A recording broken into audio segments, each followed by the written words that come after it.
नमस्कार, मी आसद बल्की श्रमिक एकता या न्यूज चॅनल मध्ये आपले स्वागत आहे। मराठा आंदोलक मनोज जरांगे पाटील यांनी विधानसभा निवडणुकीतून माघार घेण्याचा निर्णय घेतला असून निवडणुकीत माघार घेतली असली तरी मराठा समाजाने ज्याला पाडायचं आहे त्याला पाडावं असं त्यांनी जाहीर केलं आहे। आता मनोज जरांगे पाटील यांनी पुन्हा एकदा आंदोलनाची तयारी केली असून ज्यांनी आरक्षणाला त्रास दिला त्याला सोडू नका, त्याचा उभा कार्यक्रम करा असा त्यांनी इशारा दिला आहे। मनोज जरांगे पाटील यांनी आज अंतरवाली सराटी येथे पत्रकार परिषदेत जोरदार हल्लाबोल केला। ते म्हणाले की संभ्रम शब्द सारखा वापरला जात आहे। संभ्रम असण्याचे काही कारण नाही।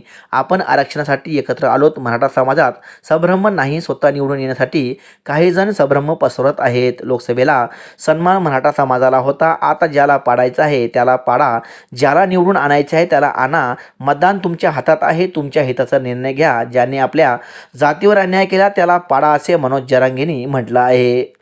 सगळ्यांना जय शिवराय। आपण इथून पाठीमागे सुद्धा स्पष्ट आणि क्लिअर सांगितलं होतं, परंतु संभ्रम संभ्रम संभ्रम असा शब्द वारंवार वापरण्यात येतोय सारखा की संभ्रम आहे, लोकांमध्ये संभ्रम आहे। संभ्रम असण्याचं काही कारणच नाही ना। मराठा समाजाला जाहीरपणाने सांगतो, तुमच्या संभ्रम असण्याचं कारणच काय? आपण आलोय आरक्षणासाठी एकत्र। आपल्याला ती आरक्षणाची लढाई जिंकायची। राजकारण किंवा मतदान हे संभ्रम असायलाच नको मराठ्यात, कारण सगळ्या विषय स्पष्ट आहेत ना। सरळ मी त्या दिवशी पण सांगितलं काय करायचंय काय नाही करायचंय।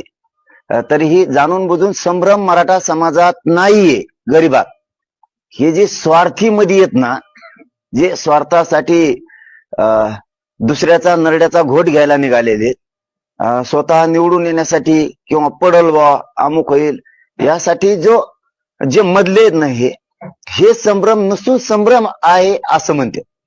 नसून गरीबाला सगळं कळालंय। मी 3 तारखेला सांगितलंय आणि लोकसभेच्या टायमाला ते सांगितलं होतं, ज्याला पाडायचं त्याला पाडा, ज्याला निवडून आणायचं त्याला आणा। समाजाने बरोबर कार्यक्रम लावलाय, मग संभ्रम राहायला कुठं? त्या दिवशी पण सांगितलं, लोकसभेलाही सन्मान मराठा समाजालाच होता की तुमच्या हातात तुमच्याच मतदानाची दोरी राहिली पाहिजे। कोणाच्या मनावर तुम्ही चालू नका, माझ्या सुद्धा नाही। ज्याला करायचं त्याला पाडायचं त्याला पाडा, ज्याला निवडून आणायचं त्याला आणा असं त्याही वेळेस सांगितलं होतं। आताही 3 तारखेला 4 तारखेला सकाळी सांगितलं की तुम्हाला ज्याला पाडायचं त्याला पाडा, मतदानाचा सन्मान तुम्हालाच तुमच्याच हातात।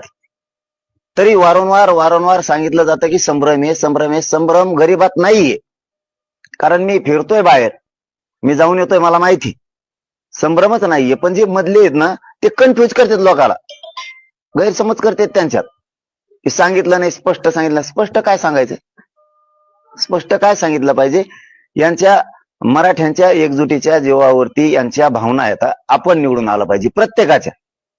यांना मराठ्यांच्या एकजुटीचा स्वतःच्या स्वार्थासाठी वापर करायचा, संभ्रम नसून सुद्धा। पण संभ्रम सांगते ती संभ्रम नाहीये, कसला असण्याचं कारण नाही। कारण ज्याला पाडायचं तुम्हाला त्याला पाडा, ज्याला निवडून आणायचं त्याला आणा, हे स्पष्ट सांगितलेलं आहे मी त्याच दिवशी। आजही पुन्हा तेच सांगतोय की तुमच्या हिताचा निर्णय तुमच्या मुलाच्या आणि तुमच्या जातीच्या बाजूने राहा। ज्यांनी तुमच्या जातीवरती लेकरावरती अन्याय केला, ज्यांनी तुम्हाला आरक्षण मिळू दिलं नाही, आपले डोक्याच्या चिंदाड्या केल्यात, याला एकाला सुद्धा सोडायचं नाही, मी स्पष्ट सांगितलं त्याच वेळेस। आणखीन काय सांगायचं? फक्त एक संभ्रम आहे, तेवढं मात्र दूर करतो। संभ्रम म्हणजे इकडे काही जण बॉन्ड देतात मला, ती जर बॉन्ड घेतला, आपण जर म्हणलं याचा बॉन्ड आला तर आपलेच बांधव म्हणते हे ते चांगलं नाही राव। दुसऱ्याचा आला की ते म्हणजे ते चांगलं नाही राव। आपली टीम, आपल्याच समाजाच्या टीम, दुसऱ्या नाही, आपलेच काम करणारे पोरं म्हणतो थोडक्यात। हे का नाव ठेवत नाही कोणाला, काय नाही। असा प्रॉब्लेम झालाय की त्याचा आणला ते म्हणजे ते नाही राव चांगला, याचा आणला की ते नाही चांगला। मला वाटतं याच्यातून एक सुटसुटीत संभ्रम दूर करतो आणि सुटसुटीत सांगतो। ते करण्यापेक्षा याच्यातून मराठा समाजानं महाराष्ट्रातल्या गावागावातल्यांनी एक काम करावं की जी व्हिडिओ तुम्हाला घ्यायचा आहे, जो आपल्या मागणीशी सहमत असणारे, आपल्या आंदोलनाशी सहमत असणारे, आपल्याशी सहभाग होणारे, याचं डायरेक्ट तुम्हीच गावागावात घ्या ना। विषयच खलास झाला। गावातल्या मराठा समाजानं स्वतः त्याचे कोण लिहून म्हणा किंवा व्हिडिओ चांगला राहील, लिहून पेक्षा लिहायला काय ते बदलू शकतंय। व्हिडिओ टाकला म्हणजे त्याचा कार्यक्रम तरी वाजत। की यांनी शब्द दिला होता, पण आधी टाकायचा नाही. त्याच्याशी दगा फटका होता कामा नाही. इतका इमानदार आपण राहायचं मराठा समाजाने. इतकं इमानदार राहायचं की एखाद्या व्हिडिओ दिला, एखाद्याला बॉन्ड दिला आणि उगा आपण व्हायरल करायचा, त्याला सगळ्याचं मतदान घ्यायचं असतं, ही आपल्यासाठी पुरावा म्हणून ही एकदम बेस्ट राहील. आणि हेच मराठा समाजानं करावं. गावागावातल्या मराठा समाजानं जो बॉन्ड आणि ती व्हिडिओ घ्यायचा आहे, ते गावातल्या आपल्या गावातले त्यांचे प्रत्येकाचे कार्यकर्ते असतात. म्हणजे जेवढे काय उभा आहेत ते प्रत्येकाचे कार्यकर्ते असतात. तुम्हाला जो वाटतं निवडून येण्यासारखा आहे, मतही वायाला नाही गेले पाहिजेत, हेही मराठा समाजानं लक्षात घ्यावं. आणि एक सोपा आणि साधा पर्याय, एकदम सोपा, की आपण गावागावातल्या लोकांनी जरी लिहून घेतलं, ही एका दिवसात काम होऊ शकतं, तर तुम्हाला 10 दिवस. मला ह्योच विषय सगळ्यात महत्वाचा जास्त सांगायचा होता. हेच तुमच्यासाठी एकदम सोपं राहील बाबा, गावकऱ्यांसाठी, मराठा समाजासाठी. म्हणजे जे आजची प्रेस संभ्रमासाठी घेतली मी, की हे लय बेस्ट राहील सगळ्या समाजासाठी, की आपण गाव लेवलवरच तुमच्या प्रत्येक गावात प्रत्येक त्या उभा राहिलेल्यांचे कार्यकर्ते असतात. एकदम साधा आणि सोपा प्रश्न आहे. आता संभ्रम नसावा मराठा समाजात कोणताच, की तुम्हीच लिहून घ्या, तुम्हीच व्हिडिओ करून घ्या. त्यांनी गुपित जरी आणून दिला किंवा जाहीर जरी आणून दिला, तरी आता तुमचं काम तुमच्या हातात आहे. एकदम स्पष्ट सांगितलं. आता तर काही अडचण असावी असं मला वाटत नाही, संभ्रम असावा असं पण मला वाटत नाही. की मराठा समाजानं, गावागावातल्या मराठा समाजानं आपलं मत कोणाला द्यायचंय, आपण कोणाच्या पाठीशी उभा राहायचंय, याचा व्हिडिओ गावागावातलेच घ्या. व्हिडिओग्राफी तुम्हाला बॉन्ड घ्यायचा आहे, गावागावातलेच घ्या. एकदम साधं आणि हे सोपं काम आता मराठा समाजासाठी होतंय. मला सुद्धा विचारायचं काम नाही राहिलं आता कोणाचं, की बॉन्ड दिलाय का, आम्ही कोणाच्या पाठीशी उभा राहावा. एखाद्याने बॉन्ड दिलाय का, मग आम्ही कोणाच्या पाठीशी उभा राहायचं, ते तिथून इथपर्यंत येतात. एक तर 2 रुपये खर्च पण होतो.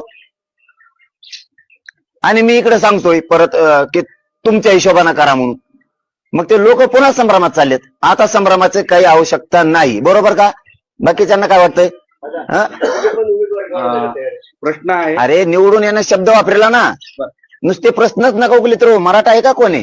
बरं पाटील, याला नाही, माझं एकच मिनिटात आणखी क्लिअर करतो की राज्यभरात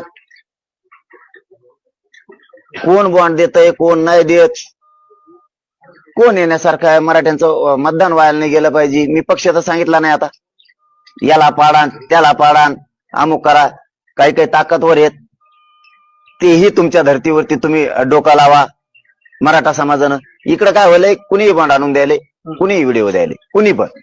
आणि मग समाजाला जर सांगितले थालेल्या पोरांना यांनी दिलाय, येन दिलाय, कोण एक जण, तर ते म्हणते द्यायला हे चांगला नाही राव. मग दुसऱ्याला बोललं, दुसरा ऑटोमॅटिकच येतो विचारायला, ते म्हणतो ह्यो बी चांगला नाही. मग त्याच्यापेक्षा ना सगळ्यात सोपं, तुमच्याशी कोण उभा राहणार. म्हणजे 2 कामं सांगितले तुम्हाला. पहिला संभ्रम एक काढला, दुसरा मतदानाचा आणि बॉन्डचा सांगितलं तुम्हाला. म्हणजे तुमचा संभ्रम दूर होईल. तुम्हाला कोण पाहिजे, तुमच्या मदतीला कोण येतोय, तुमच्या आरक्षणाच्या मागणीसाठी कोण येतोय, ही चॉईस तुमचीच तुम्हाला करता येईल. तो संभ्रमच राहत नाही. मग तुमची चॉईस तुम्हालाच करता येईल समाजाला, आणि हे तुम्ही करावं. आता आपण राज्यभरात कोणालाही पाठिंबा दिलेला नाही, कोणालाच, महाविकास आघाडीला नाही, कुठल्या अपक्ष बांधवांना नाही, किंवा कुठल्या राखीवच्या जागेला नाही, कोणालाच नाही. कारण मी अलिप्त झालो त्याच्यातून त्याच दिवशी, की काहीच उपयोग नाही. मी अलिप्त झालो. ही तीन विषय सांगितले आता याच्यासह. आता संभ्रम नसावा. 4था विषय, मला पूर्ण वेळ मराठा समाजाचं पुढं आंदोलन सुरू करायचं, त्याच्यात घालायचं पूर्ण वेळ.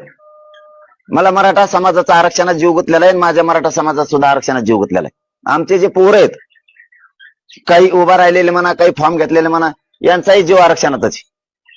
हे आलतमधील ही वरगडी नाही जुटलं, ते घेतले कपा काढून सगळ्यांनी.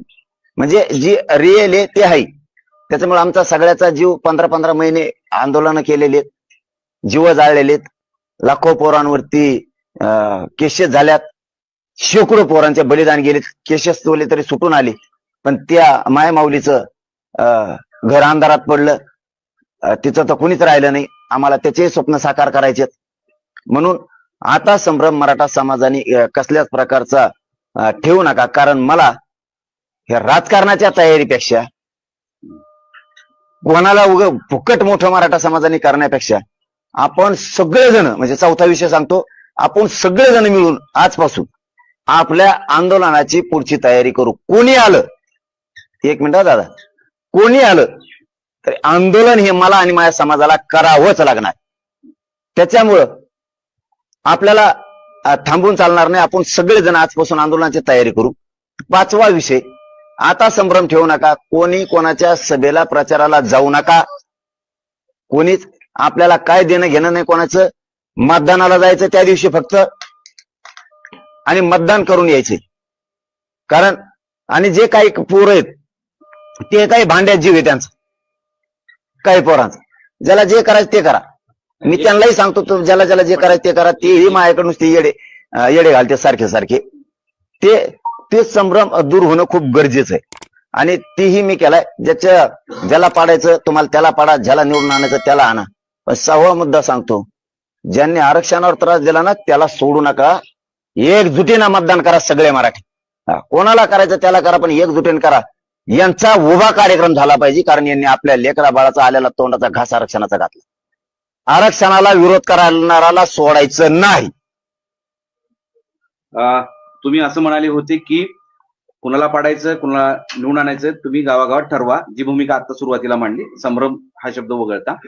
पण तुम्ही आज असं स्वतःचं मत काय आहे, तुम्ही काय स्वतः निर्णय घेणार याबाबत सांगणार होते असं आम्हाला कळलं होतं. नाही, मी त्या दिवशी तेच सांगितलं. या संभ्रम शब्दावर हे सगळं लफडं सुरू होतं. संभ्रम शब्द आहे, संभ्रम आहे, संभ्रम सॉरी संभ्रम हे नव्हताच.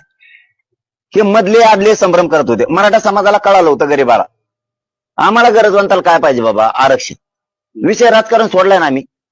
ज्यांनी आम्हाला त्रास दिलाय त्यांना तर सुट्टी नाही. मराठा आरक्षणाला विरोध करणारा सुट्टी नाही. मग तो कोणी असो. विरोध करणारा पक्ष कोणता आहे तुम्ही स्पष्ट का सांगत नाही? का सांगावं, का गरज आहे एवढी कोणाला स्पष्ट घेण्याची?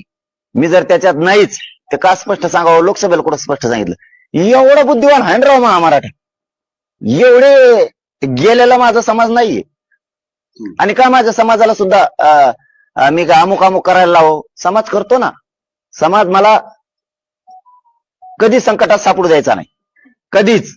तो बरोबर उभा कार्यक्रम लावतो. कोणाच्या प्रचाराला सभेला जायची काय गरज नाही, तो कार्यक्रम लावतो. आणि संकट या शब्दावर सुद्धा सांगतो, आपलं कोणी काही करू शकत नाही. मराठ्यांना सांगतो, कोणाचं सरकार येऊ दे, आपलं कोणी काय करू शकत नाही. आपण 50-55% राज्यात आहे, काय करू शकत नाही आपलं कोणी. कोणाला भ्यायची गरज नाही, काय नाही. देवेंद्र फडणवीस सुद्धा आपलं काही करू शकत नाही, काय करू शकत नाही तेव्हा आपला. कोणाचंही सत्ता येऊ दे, काही भ्यायची गरज नाही कोणाला. फक्त एकजुटीनं काम करायचं. मराठा आरक्षणाला विरोध करणारा मी. आपल्या समाजाचं आरक्षण मिळण्यासाठी तुम्ही आणि मी, आपण आपल्या आरक्षणासाठी पुन्हा मोठमोठी बांधू. कारण पुढं आपल्याला करायचं आहे. पुढचं काहीच संभ्रम असन, हे आल्यावर काय होईल, ते आल्यावर काय होईल, काय होत नाही, काही करीत नाही आपलं कोणी. त्यांना गुडघ्यावर टेकू आपण. ज्यांनी आरक्षणाला विरोध केला, ज्यांनी हे सगळे डोके फोडले, त्यांना मतदान करू नका असं तुम्ही म्हणताय. पण त्या गावागावातल्या लोकांनी त्यांच्याबद्दल त्यांच्याच उमेदवाराचा व्हिडिओ काढला आणि त्यांनी सांगितलं की मी तुमच्या सपोर्ट आहे, तर मग तिथं संभ्रम होतोच की तयार. मी कारभारच मराठ्याच्या हातात दिलाय, संभ्रम ठेवलाच नाही. आता प्रत्येकांचे गावात कार्यकर्ते. आता संभ्रम ठेवला नाही, आता संभ्रम शब्द येऊच शकत नाही. कारभार मराठ्यांच्या गावागावात हातात दिलाय. आता ते गावागावात ठरविणार. कोणी आपल्याला बॉन्डाने व्हिडिओ दिलाय, कोण निघतो याच्यातला, मतदान व्हायला जाऊ द्यायचं नाही. कारभारच त्यांच्या हातात दिला. त्यांना माहिती आहे आता कोण आपलं कोण नाही. मला उदाहरणार्थ इथून हिंगोली म्हणा, मला किंवा इकडचं कोकणातला म्हणा, मला काय माहिती कोण चांगला आहे. इथून काय मिळेल मला, कोण चांगलं त्यांचं त्यांना तरी माहिती आहे ना. असेल का? फक्त एकच सांगतो, एकजूट फुटून देऊ नका आणि एकजुटीनं मतदान करा. आरक्षणाला विरोध करणारे किमान गेलेच पाहिजे. मनोज जरांगे यांचा हा लोकसभा पॅटर्न असेल का? मी तर मैदानातच नाहीये, माझा समाज बी मैदानात नाही. आम्ही दोघं पण नाही. आम्हाला जे करायचंय मत व्हायला गेलं नाही पाहिजे, त्याच्यामुळे आम्ही समाज तर करणार आहे, त्यात काही दुमत नाही. संभ्रमाची गरज नाही. मला 10-12 दिवस राहिलेत. मला माझ्या लढाईची तयारी करू द्या. एकदा 100% आरक्षण मिळू द्या, मग यांच्याकडे बघतो आम्ही राजकारणात सुद्धा. पण आता आम्हाला वेळ नाही, कारण आम्ही आता पुढची तयारी लगेच करतो. आम्ही पुढचं सामूहिक उपोषण करणार आहे. पाटील साहेब एक सांगा, तुम्हाला निवडणुकीत जायचं नव्हतं पण समाजाचे एक मत घेऊन तुम्ही निवडणुकीत उतरलात. उमेदवार निवडीची पूर्ण प्रक्रिया रात्रंदिवस 24 तास तुम्ही केली. नंतर तुम्ही भूमिका घेतली की आपल्याला जायचं नाही निवडणुकीत, आणि आता आधी तुम्ही सगळ्या राजकीय पक्षांची हे करून टाकलं की चुकवा साफ करणे किंवा आम्ही यांचं राजकारण 10 पिढ्याचं संपून टाकू. या सगळ्या गोष्टी तयार असताना पाटील एवढे अलिप्त का झालेले आता, फक्त समाजावर सगळं सोडून? अलिप्त एकमत होत नाही काही गोष्टी, अलिप्त कुठं झालोय? म्हणजे निवडणुकीच्या बाबतीत. हो ना, अलिप्त कुठं झालोय? लोकसभेला तेच शब्द होता, आता तेच शब्द आहे. अलिप्त कुठं झालोय? माझं सगळं सोडून देतो समाजाचं काम आणि बसतो यांचं टेंबावाडी मिरवीत. माझ्या समाजाच्या लेकराला आरक्षण लागतंय, ते मोठे करायचं स्वप्न होतं आमचं सगळ्यांचं. तेव्हा लढा जिवंत ठेवणं माझं जबाबदारी आहे ना. मी ते काम करावं. तिकडे वेळ घालण्यापेक्षा मी इकडे वेळ घालतो ना थोडा.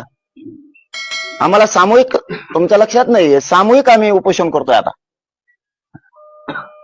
पाटील, तुम्ही ज्या दिवशी माघार घेतली निवडणुकीतून त्याच दिवसानंतर दबकी आवाजामध्ये चर्चा आहे लोकांमध्ये की तुम्ही आता शरद पवारांच्या बाजूत, म्हणजे शरद पवारांची मागणी आहे अशी चर्चा आहे लोकांमध्ये. नाही, ते फक्त तुमच्यात आहे एकट्यात, बाकी कोणात नाही. तुमच्या सगळे स्क्रीनशॉट बघितलेत मी.